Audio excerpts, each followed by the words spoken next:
Bencana alam berupa pusaran angin kencang kerap melanda berbagai wilayah Indonesia. Di Indonesia, masyarakat pada umumnya menyebut pusaran angin kencang itu dengan istilah puting beliung. Salah satunya yang belum lama ini terjadi di Kabupaten Bandung, Jawa Barat. Angin puting beliung yang melanda Rancaikek telah menyapu dan menerbangkan warga, bahkan menyapu pabrik di wilayah tersebut. Namun, tak sedikit dari warganet yang mengaitkan dahsyatnya puting beliung itu dengan tornado. Embusan puting beliung dan tornado sama-sama menimbulkan kerusakan parah pada rumah, pepohonan, hingga bangunan yang berada di wilayah terdampak. Lantas, apa sebenarnya perbedaan antara puting beliung dan tornado? Berdasarkan Kamus Besar Bahasa Indonesia, puting beliung adalah udara yang bergerak dengan cepat dan bertekanan tinggi. Sementara tornado adalah angin berpusar berbentuk spiral disertai turunnya kumpalan awan. Awan itu berbentuk corong dan dapat menyebabkan kerusakan. Sedangkan menurut BMKG, puting beliung merupakan sebutan lokal untuk tornado dengan skala kecil yang terjadi di Indonesia.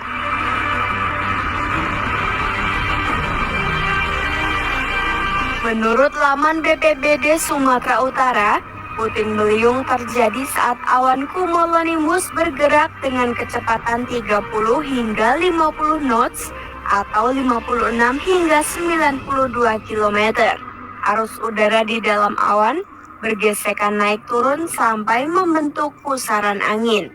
Puting beliung umumnya terjadi saat musim pancaroba baik siang maupun sore hari. Sementara BMKG mengatakan bahwa angin puting beliung berputar dengan kecepatan maksimal 63 km per jam dan bergerak lurus maksimal 5 menit. Skala embusannya berkisar 5 hingga 10 km dengan luas skala setara diameter awan induk penyebab angin itu yakni cumulonimbus. Puting beliung terjadi dalam kecepatan angin skala FO kurang dari 117 km per jam dan menyebabkan kerusakan ringan pada cerobong asap, pohon, hingga papan penunjuk jalan.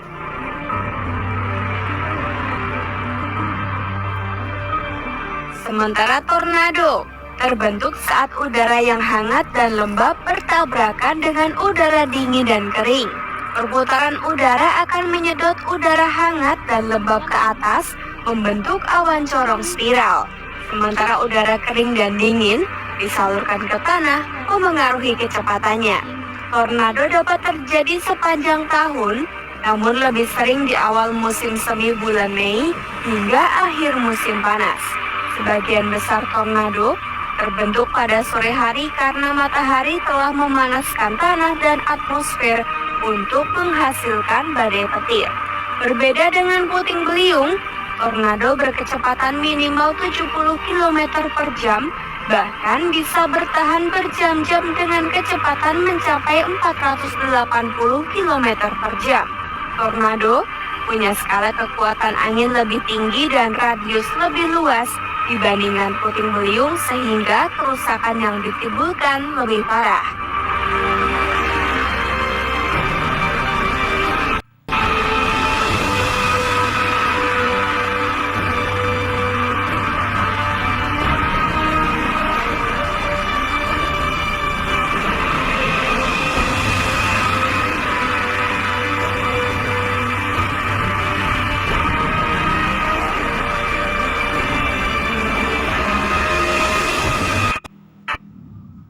Berjam-jam dengan kecepatan mencapai 480 petir. Berbeda dengan puting beliung, tornado berkecepatan minimal 70 km per jam, bahkan bisa bertahan berjam-jam dengan kecepatan mencapai 480 km per jam. Tornado punya skala kekuatan angin lebih tinggi dan radius lebih luas dibandingkan puting beliung sehingga kerusakan yang ditimbulkan lebih parah.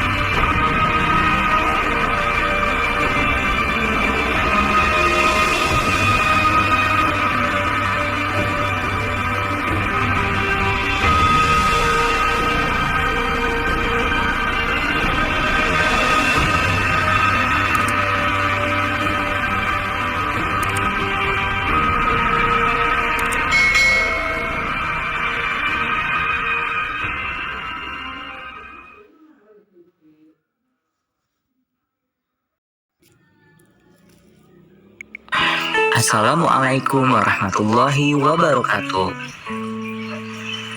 Kali ini Kakak Dede akan menerangkan bagaimana prosesnya siklus hujan terjadi. Yang pertama, terjadinya evaporasi atau penguapan. Penguapan atau evaporasi ini adalah proses perubahan molekul di dalam keadaan cair dengan spontan menjadi gas. Proses ini juga bisa terjadi di laut, sungai, danau, ataupun genangan air yang kita lihat. Proses ini adalah kebalikan dari kondensasi. Pada umumnya, penguapan dapat dilihat dari lenyapnya cairan secara berangsur-angsur ketika terpapar pada gas dengan volume signifikan.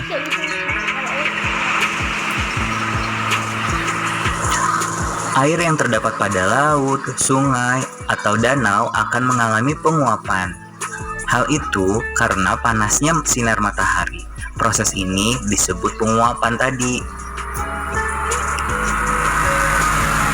Air yang sudah menguap akan menuju ke atas dan berkumpul dengan udara. Pada proses ini, terjadinya perubahan suhu yang tinggi dan mengubah uap menjadi embun. Proses ini disebut dengan kondensasi.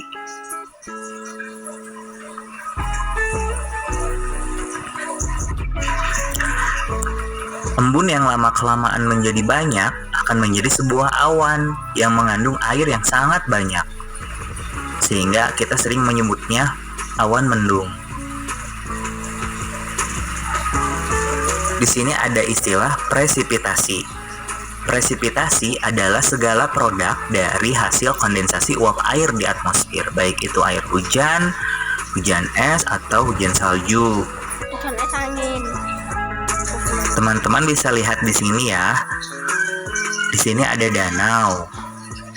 Lalu awan-awan hasil dari kondensasi atau penguapan air tadi berkumpul.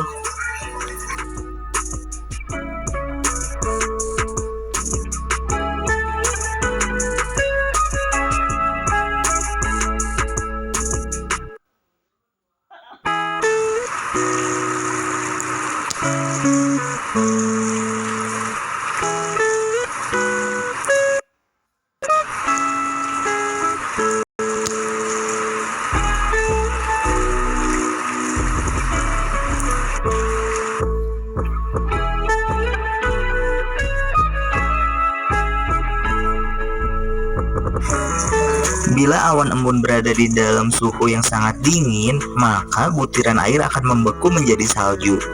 Ini disebut presipitasi salju.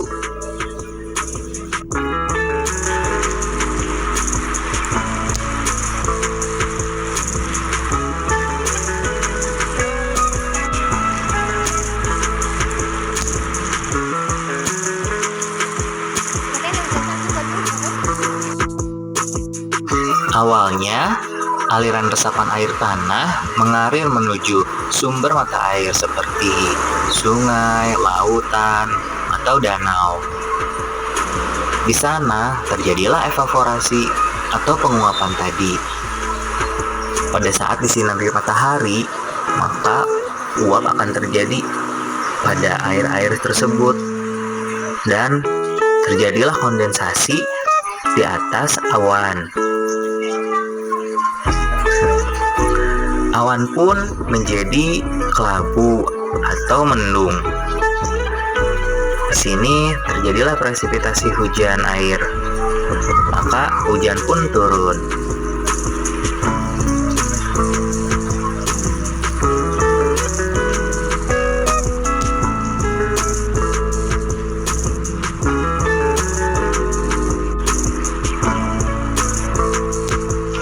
Dan di dataran yang lebih tinggi, biasanya di puncak-puncak gunung, itu bisa terjadi presipitasi salju karena suhu yang berbeda.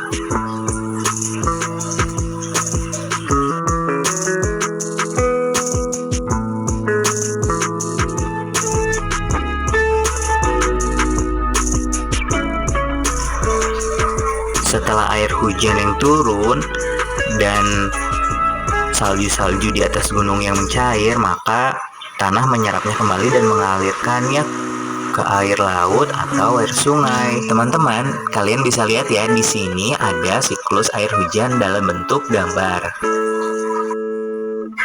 Teman-teman, kalian bisa lihat juga ada istilah tumbuhan transpirasi. Apakah itu? Di situ, transpirasi tumbuhan adalah hilangnya uap air dari permukaan tumbuhan.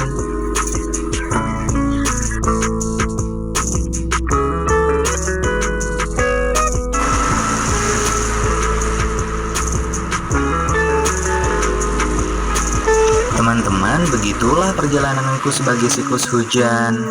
Terima kasih banyak ya sudah menyaksikan.